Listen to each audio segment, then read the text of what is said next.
Hello guys, ఈ రోజు అయితే మనం మన హోమ్ టెంట్ చేయబోతున్నాం అన్నమాట. అంటే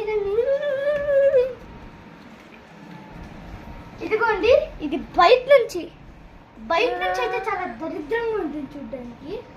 చాలా దరిద్రంగా ఉంది కదా. అండ్ లోపల చూపిస్తాం. ఇది చూడండి, ఇదే అనమాట. లోపల చాలా బాగుంటుంది. ఇంకా మీరు షాప్లో బ్రేక్ తినాల్సింది ఏంటంటే, దీని లోపల ఇంకో సీక్రెట్ రూమ్ కూడా ఉంది. చూడండి,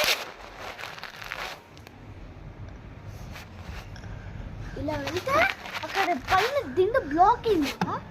ఇప్పుడు ఆ దిండుని మనం బయటకు తీసామనుకోండి, ఇదే అనమాట టాయ్స్ ప్లేస్. ఊరికే టాయ్స్ పెట్టుకోవడానికి అనమాట. చాలా బాగుంటుంది. దాని తర్వాత ఇంకేం లేదు, అంతే నా టెంట్. అంతేనా? అయిపోయిందా? ఏదో ఒక చెప్పరా లాస్ట్లో. అయితే ఇంక మనం ఏం చేయలేం కాబట్టి బాయ్ బాయ్.